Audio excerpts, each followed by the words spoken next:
माजी मंत्री तानाजी सावंत यांनी अपहरणाचा खोटा गुन्हा दाखल करून आपल्या मुलासाठी सारी यंत्रणा वेठीला धरली आहे असा आरोप विरोधक करत आहेत। कारण अंदमानपर्यंत उडालेलं विमान पुन्हा पुण्याला परत आणण्यासाठी अनेक यंत्रणा राबवल्या गेल्या। पाहूयात त्या संदर्भातला रिपोर्ट। घरून न सांगता बँकॉकला निघालेल्या पोराचं विमान माजी मंत्री तानाजी सावंतांनी लँड केलं असलं तरी त्यावरून टेक ऑफ झालेला वाद अजून जमिनीवर आलेला नाही। सरकारी यंत्रणांचा गैरवापर आणि खोटा गुन्हा दाखल केला म्हणून विरोधकांनी सावंतांवर गुन्हा दाखल करण्याची मागणी केली आहे। कारण नियमानुसार एखादा व्यक्तीस बेपत्ता होऊन 24 तास होत नाहीत तोपर्यंत बेपत्ता झाल्याची तक्रार घेतली जात नाही। मात्र या प्रकरणात सावंतांच्या मुलानं उड्डाण केल्याच्या काही तासातच त्याचं अपहरण झाल्याचा एक निनावी कॉल पोलिसांना आला। त्या कॉलच्या आधारावर माजी मंत्री तानाजी सावंतांनी तात्काळ मुलाचं अपहरण झाल्याचा गुन्हा दाखल केला आणि त्या आधारावर सगळी यंत्रणा कामाला लावून थेट बंगालच्या खाडीपर्यंत पोहोचलेले विमान पुन्हा पुण्यात लँड करण्यात आलं। मुलगा बेपत्ता झाल्यावर थेट अपहरणाचा गुन्हा कसा या चर्चेवरून सत्तेतीलच नेते छगन भुजबळांनी खोचक प्रतिक्रिया दिली आहे। मुख्यमंत्र्यांनी राज्य उड्डाण मंत्री मोहोळांना सांगितलं, मोहोळांनी फोन केले, फोनाफोनी झाली आणि विमान परत बोलावलं गेलं। पण तेच मोहोळ राहुल सोलापूरकरवर गुन्हा दाखल करण्याच्या बाबत का बरं तत्परता दाखवत नाहीत? का मोहोळांना असं वाटत नाही की आपण तत्परतेने हा गुन्हा दाखल करण्यासाठी पोलिसांना निर्देश दिले पाहिजेत?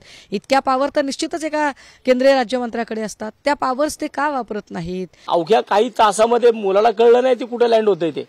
म्हणजे इतकी तत्परता जर पोलीस प्रशासन असेल, राज्य सरकार असेल, केंद्र सरकार असेल, एकाच्या हट्ट पुरवण्यापोटी जर एवढी प्रशासन यंत्रणा जर कामाला लागत असेल तर मला वाटतं चुकीचं आहे। घरी गेल्या गेल्या पोटात गोळा येतो पोरगं घरी नसलं की, म्हणून मी काल म्हणलो रात्री 12 वाजता अण्णांना फोन लावणार होतो की अण्णा माझं बी पोरगं नाहीये, काय करता येईल का बघा म्हणून कुठं। पण म्हटलं आपली काय एवढी ऐपत नाही, 78 लाखाची पोरगं आपलं 2 व्हीलरवरतीच गेलेलं होतं जेवायला, ते आलं 12 वाजता आलं ते। सावंतांचे पुत्र जर प्रवासी विमानानं गेले असते तर 22,000 प्रत्येकी या हिशेबानं तिघांच्या तिकिटासाठी 66,000चा खर्च झाला असता। मात्र स्पेशल चार्टर प्लेन केल्यानं त्यांनी याच प्रवासासाठी 68 लाख रुपये मोजले। माहितीनुसार हे 68 लाख फक्त एका बाजूचे होते। जर तिथून पुन्हा चार्टर प्लेननं परतले असते तर एकूण खर्च 1.5 कोटीपर्यंत गेला असता। घरी न सांगता सावंतांचे चिरंजीव ऋषिराज सावंत 2 मित्रांसोबत बँकॉकला जाण्यासाठी पुणे विमानतळावर आले। ड्रायव्हर तिघांना सोडून घरी परतला। 68 लाख भाडं मोजलेलं स्पेशल चार्टर्ड विमान पुणे धावपट्टीवर तयार होतं। भारताच्या शैक्षणिक राजधानीतून विमान थायलंडच्या राजधानीकडे झेपावलं। भारतीय भूभाग सोडून विमानानं बंगालच्या खाडीत प्रवेश केला। तानाजी सावंतांनी थेट देशाचे हवाई नागरी उड्डाण मंत्री मुरलीधर मोहोळांचा फोन फिरवला। मोहोळांच्या यंत्रणेनं ATC म्हणजे विमान उड्डाण कंट्रोल करणाऱ्या यंत्रणेला संपर्क साधला आणि विमान हवेतला हवेत पुन्हा पुण्याच्या दिशेनं फिरवलं गेलं। त्याच्याबरोबर मी मागाशी तुम्हाला बोललो की पोलीस स्टेशनला यांना कंट्रोल रूमला आलं की दोघांनी त्याच्याबरोबर घेऊन त्याला गेलेले आहेत। यांना फोन आला होता अगोदर कंट्रोलला आणि त्याच्यानंतर पोलीस स्टेशन कंट्रोल रूमला फोन आला की कोणी किडनॅप करून हे मुलगाला घेऊन गेलेलं आहे। त्यानंतर जे आहे ते बाकीच्या गोष्टी सुरू झाल्या। निष्पक्ष मुलाला वापस आणण्यासाठी सावंत साहेबांनी खोटा गुन्हा दाखल केला आणि अख्खी सिस्टीम वेठी धरली असा एक आरोप होतोय।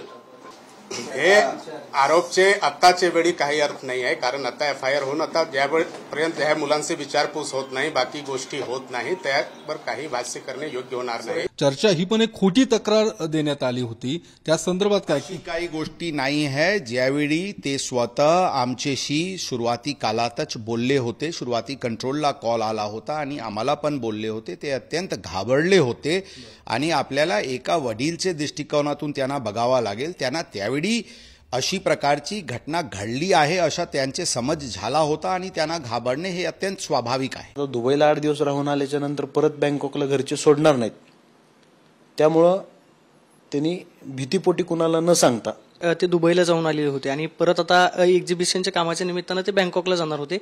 हे काम बिझनेसच्या संदर्भातच होतं त्यांचं, कदाचित बिझनेसच्या संदर्भात बिझनेस मीटिंग असल्याचं सुद्धा बोललं नाही। अशा काही बिझनेस मीटिंग वगैरेची गोष्टी आमच्या समोर आलेली नाही आहे, परंतु याबद्दल विस्तृतरित्याने काही दिवसात कळवण्यात येईल। प्रदीप कापसे, योगेश बोरसे, TV9 मराठी, पुणे।